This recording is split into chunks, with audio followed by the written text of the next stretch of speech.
This is week 3 of our series, Trusting God. It's our series now.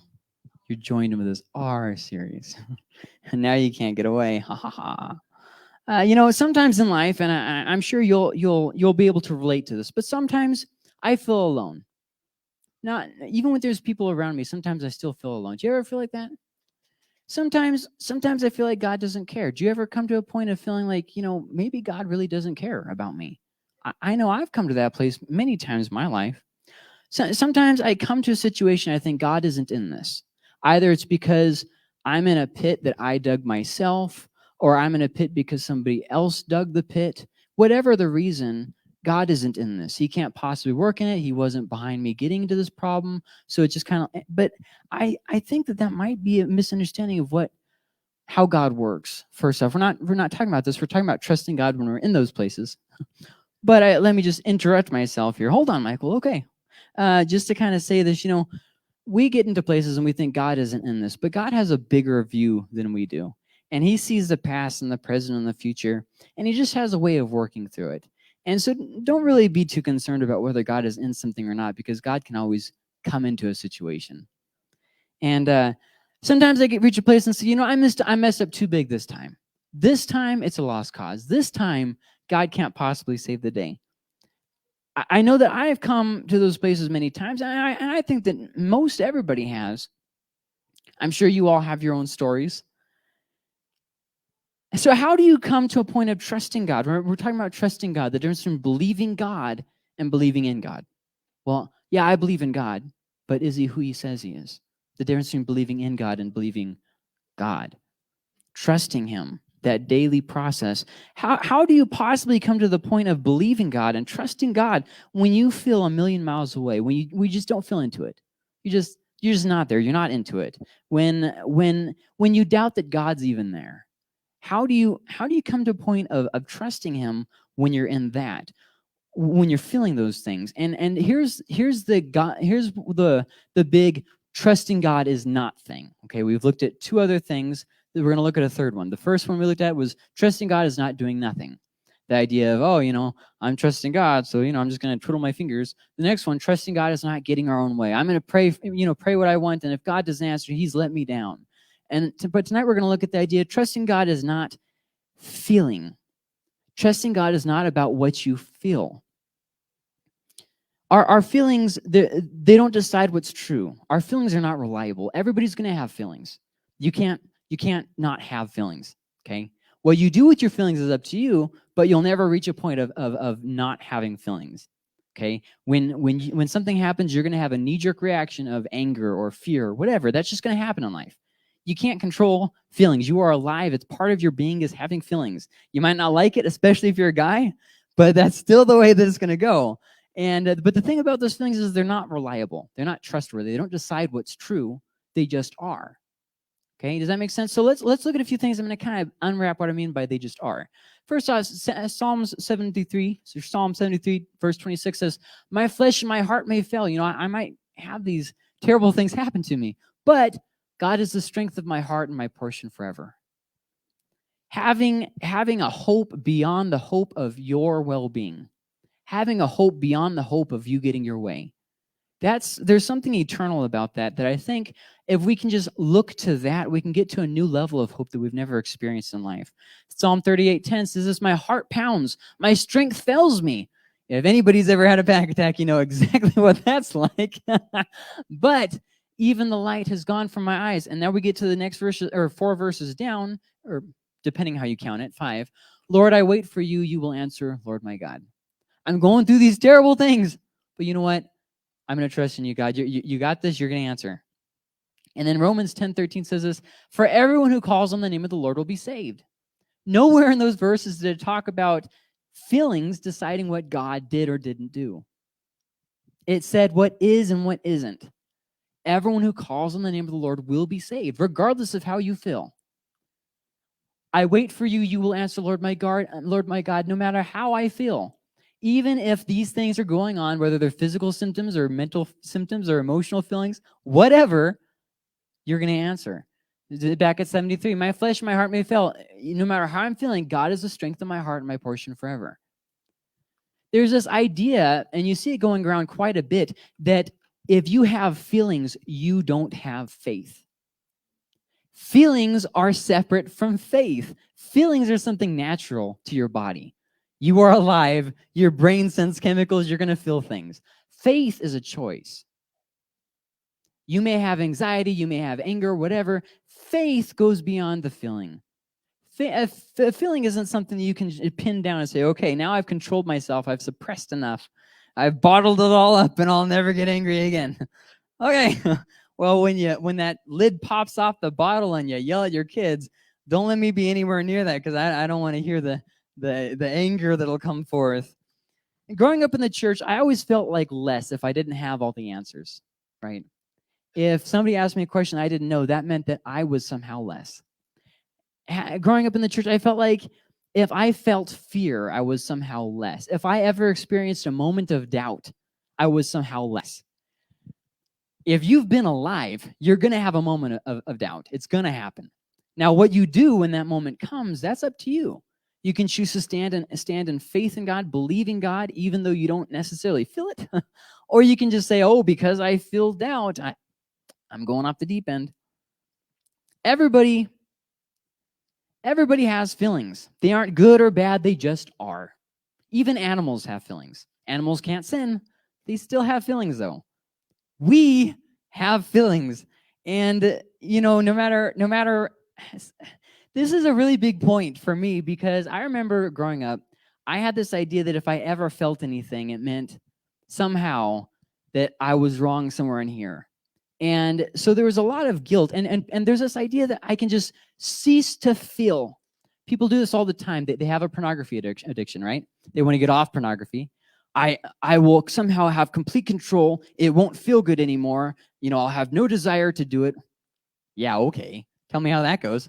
I mean, that's not how you get over porn. You don't will yourself into stopping to have emotions and stopping to feel things. That's not how you get over porn. It's just not going to work. You're going to keep failing, and then you're going to keep having guilt trips. So then you're going to keep doing it to make yourself feel bitter about your guilt trips. That doesn't work. It's never going to work. So yes, you're going to have feelings. Even animals do. But here's the good news about that. The feelings don't define what's true. That's the silver lining here. Feelings don't define truth. Everybody has feelings. They don't define what's true. I can fear a swing. You guys remember when you were a kid playing on the swings? Now, back then they had these death metal swings where you put your butt on it, fry the seat off your pants. Well, now they substituted the flaming molten lava metal with I think it's like rubber or something now. I don't know. It's a lot less hot, whatever it is. And so it's a little bit different. So when I say I can fear a swing, okay, back then there might have been a reason for that fear. But nowadays, not so much. I can fear a swing set, but that doesn't make the swing bad, and it doesn't make the swing dangerous. It just means that I'm afraid of something, right? So what happens is we feel bad, but then we feel bad for feeling bad, right? So something will happen and we'll have anger. So instead of dealing with the anger, we let the anger go free, where it comes out in something like this.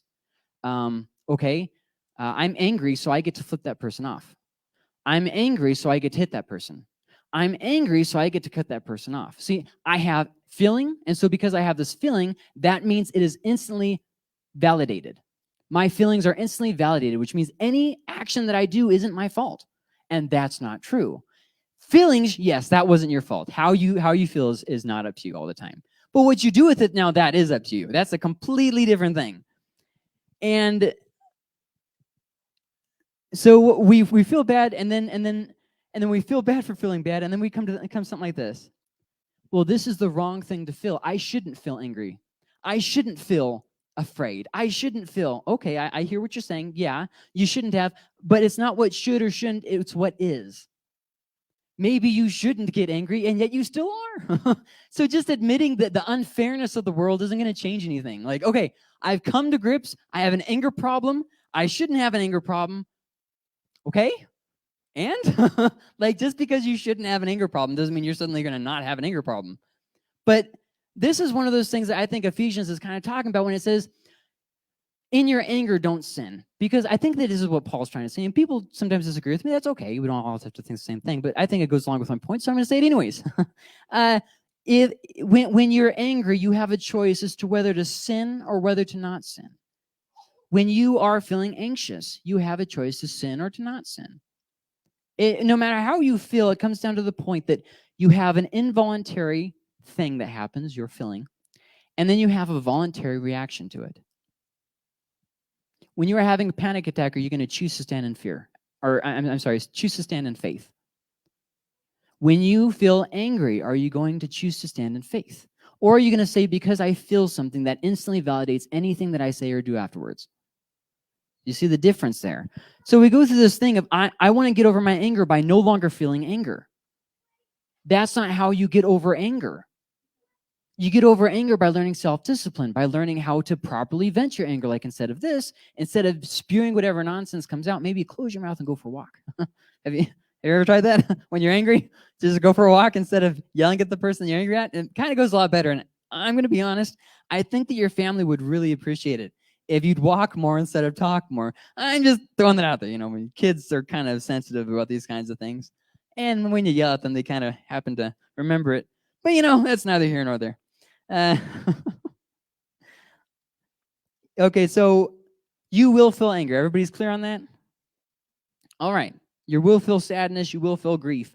In fact, there's a lot of times when what we do is we try and become so spiritual where we can no longer we can skip that step in the process, right? So like somebody dies, we feel grief. Well, instead of going through the grieving process and letting that be okay, to not be okay for a little bit, oh, well, I have to get back and get back to being productive, and I have to go back to everything being in order. And so we repress these feelings. And so then we just become this ticking time bomb where if anybody even so much as their shoe squeaks while they're walking past us, it becomes a World War III. And there's healthier ways to deal with things. And that's not trusting God, okay? What we do, especially in this society, is feelings come primary, right? Everybody in our culture has this idea that feelings are primary. What I feel dictates reality, and it's just not true. Let me say that in a couple of different ways. So first off, when people try to get off of porn by not having a desire for it anymore, okay, well, if you're a man, you're going to have a sexual desire probably until you die. Women, it comes and goes during stages of their life, typically, not always, typically. And but so if you're basically hoping that God will somehow make you not a man anymore, it's not going to happen. Like, it's not going to happen. Or sometimes we do something like this. Well, porn is so bad. No, it feels great. Yeah. The problem is the consequence. That's the difference.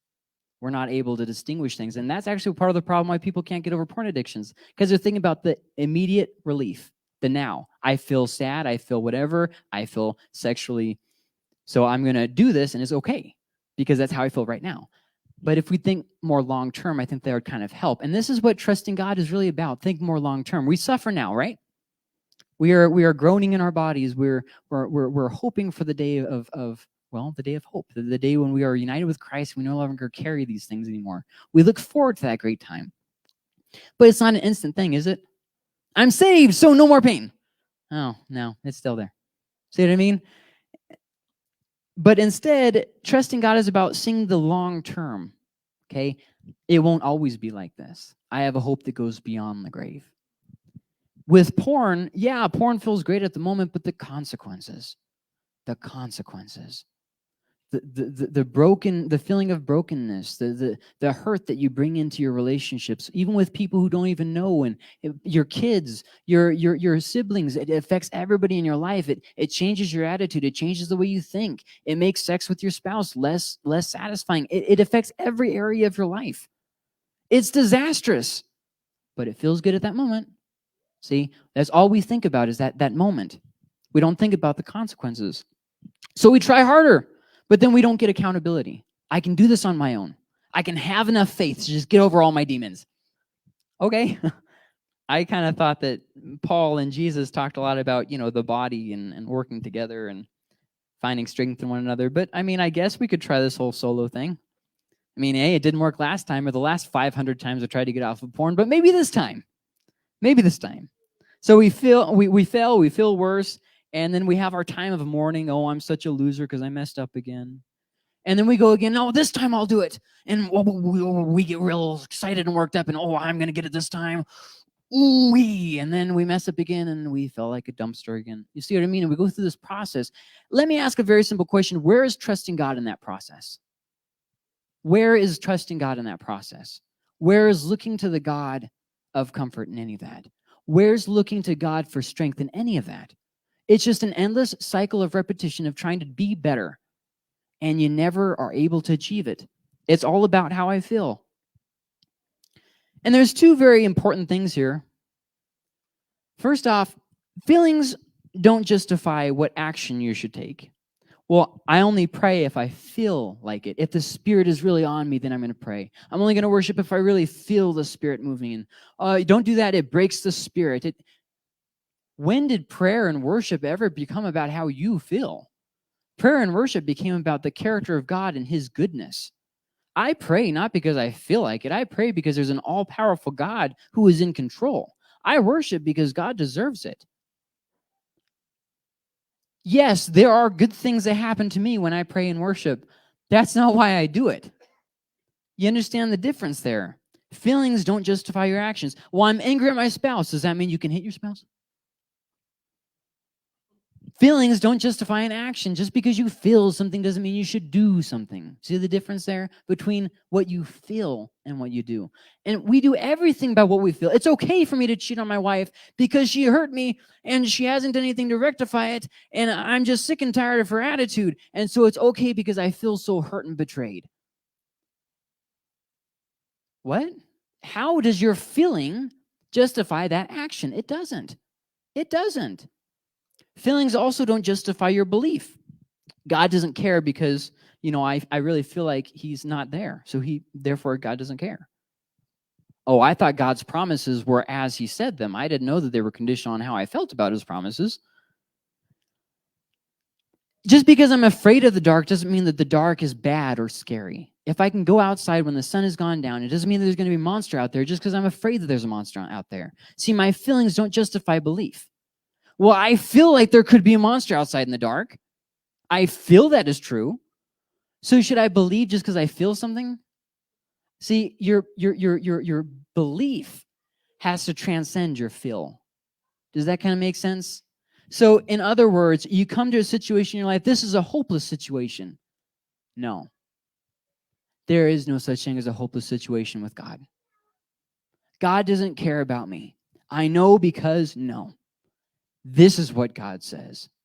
See, not letting that feel that you have govern what you believe and what you do. I'm not going to pray anymore because I prayed once for God to heal somebody. He didn't heal them. So I feel like prayer doesn't do anything. But God told us to pray, and He said it did do something. So either you're a liar or He's a liar. Just because we pray doesn't mean He's going to answer every single thing. But we don't not pray just because we feel something. See, our culture lives by feelings, and I'll give you a great example. How about the past 2 years? Well, I don't feel like going out, so, I'm not going to try because it just feels hopeless. Nothing's ever going to go back to the same way, and everybody's going to die, and so because I feel like not going out, I'm going to go ahead and stay bottled up in my house. You see, that's how our society works. Everything that people do is by feeling. I feel like they're the one. There's no such thing as the one. This isn't a Disney cartoon. Grow up. Well, maybe I married the wrong one, and you're married to that person. Stop looking for the one and be the one to that person that you're already married to. Anyways, we have all this idea about feelings. Everything's about feelings. I feel good about this purchase. Well, what did the Bible say? The Bible says not to go into debt. But that's an outdated book from thousands of years ago. So I'm going to go into debt anyways. Okay. Just because why? Because I feel like it's a good thing. This is a great opportunity. It's a great opportunity for you to go into debt. One of those things, our culture lives by feelings. Don't be led by your feelings. You cannot possibly ever learn to trust God if you are living by your feelings. It's never going to happen. So we're going to look at a few verses. Trusting God isn't about what you feel. It's about what you do and about what you believe. Trusting God is about what you do and what you believe. We're going to look at 3 verses. First off, John 3:16. It says, "For God so loved the world that He gave His one and only Son, that whoever believes in Him shall not perish, but have eternal life." So we skipped over real fast, but if you heard that part, it said that whoever believes, you're either going to choose to believe or you're going to choose to disbelieve. Belief isn't like nowadays where it's, I feel something real strong. No, belief, especially in the ancient world, has a whole different idea to it. We have this idea, like when we talk about love, right? We talk mostly in our culture about love as a feeling, right? I fell out of love love with them. What does that mean? It means I don't feel anything because I sit around griping and complaining about them all the time, and I don't do anything to love and serve my spouse, so I stopped loving them. Okay? Feelings aren't like rocket science. I mean, they come and go, and if you constantly sit around complaining about your spouse, you're probably not going to be real happy with your spouse. No, nobody's laughing at that. Are you guys all talking about your spouse? Is that what's going on? And they're like, oh, awkward laugh. Just kidding. But it comes down to more of a thing of choosing a choice here, okay? You're going to feel things, you're going to go this way or that, but a belief is something where you set your mind to it. I will believe what God said he is. Well, I just don't feel like God. Well, then I'm overriding that feeling because God says this, and I'm going to focus on that. I'm not going to focus on my feelings. I'm going to focus on what God says is true.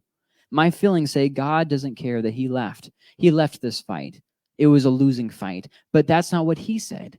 He said he is with me even to the end of the age. So I can choose to believe that my feelings are number one. I can choose to believe that God's promises are number one, but either way requires faith. It requires for you to believe your feelings or for you to believe what God said. Saying off Hebrews 11:6, and without faith it is impossible to please God. Have you ever come to the point in prayer where you're praying and you're thinking, why am I even praying? It's a waste of time. God's not hearing. He's not going to do anything with this. Look and see what Hebrews says. Check this out, okay? Because anyone who comes to him must believe that he exists, and this is the part that gets me, that he rewards those who earnestly seek him. God rewards those who earnestly seek him. When you are praying, even when you don't have the right words to pray, when you seek him, he rewards you seeking him. God is not a God that listens to your pleas and your cries and laughs. Loser. That's not God. God hears, and even if he chooses not to do in the way that you want done, he is still in control. And he still rewards those who seek him. Well, I don't see him rewarding me in this. Just hold on. It didn't say that it would be a McDonald's drive-through. It said just, he will reward those. Well, what if I die without seeing it? Well, then you'll see it on the other side. Anything that you see in this life is temporary and will fade away. Anything you see on the other side is eternal and will stay. James 2:17 says, in the same way, faith by itself is not accompanied, if it is not accompanied by action, is dead. Our faith, having faith in God, believing God, trusting God, it's not how you feel, it's what you believe and do from that belief. If you have faith, it will come with action. Faith is that belief, and the belief will come with action. So how does any of this apply to you? Well, it doesn't. I just, wanted to talk a little bit, and I get bored and lonely at my house, so I'm just kidding. I'm joking. Okay, how does this apply? Well, first off, you will often feel scared, angry, lonely, so on and so forth, etc., etc. Trusting God is what? Trusting God is doing what's right when you don't feel like it. Did I put that up there? Trusting God is, yeah, I did. Okay, good. Good job, Michael. Hey, hold on. I needed a high five there. So, trusting God is doing what's right when you don't feel like it. That's trusting God. I'm going to worship even though I'm in pain. I'm going to serve this person who is a pain because God told me to, right? I'm going to do beyond what I feel. Trusting God is believing what's true when you don't feel it. Trusting God is believing when you don't feel it. So the first thing I said is doing what's right when you don't feel it, but trusting God is more than just doing, it's also believing what's true when you don't feel it. Serving that person was a waste of time. They didn't change. It was a waste of my time. God doesn't care. I'm doomed to fail. I don't need anyone. I can do this all by myself. Well, trusting God is believing what's true when you don't feel it. But I really do feel like I'm doomed to fail. Okay, you can have those feelings. That's fine. But when everything you're saying is, I feel, I feel, I feel, it's time that you go to the Word and say, but what does God say? What does God say? We use that vocabulary all the time in everything that we say. Well, I feel this, I feel this, I felt good about this, I feel. But what does God say? What does God say? God says, I say I don't need anyone. God says, no, you do need others. I may say, well, I'm doomed to fail. God says, no, you're not doomed to fail. I say, God doesn't care. God says, no, I do care a lot. I say serving that person was a complete waste of time, and God says it's never a waste of time to love and serve. Never a waste of time. It's not about the end results that you can measure. It's about the process that God takes you on.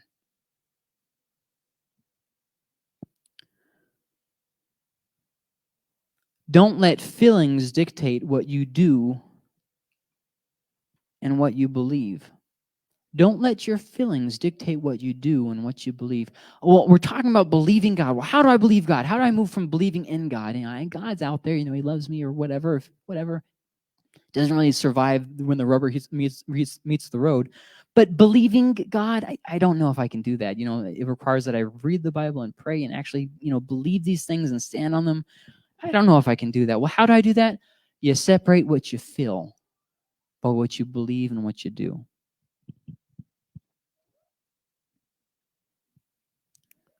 So how do we sometimes let feelings dictate what we do and what we believe? Well, I'm afraid, so I'm not going to go outside because I might have an anxiety attack outside. There's a lion outside.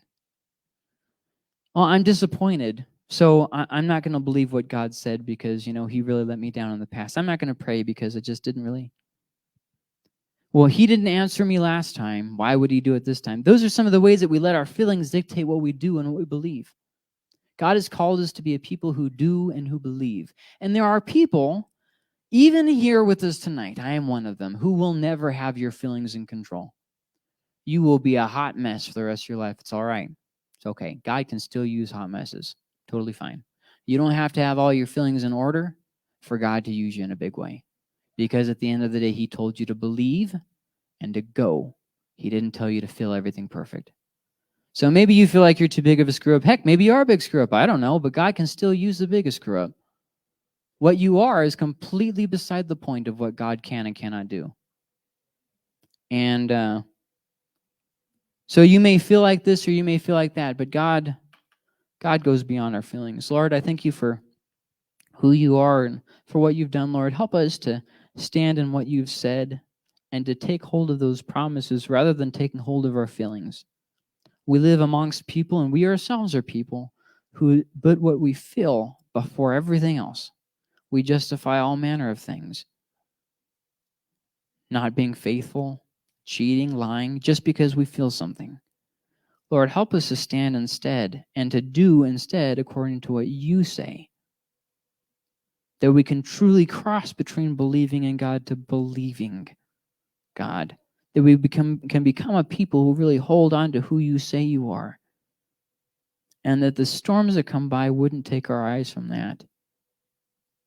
We love you, Lord. Amen.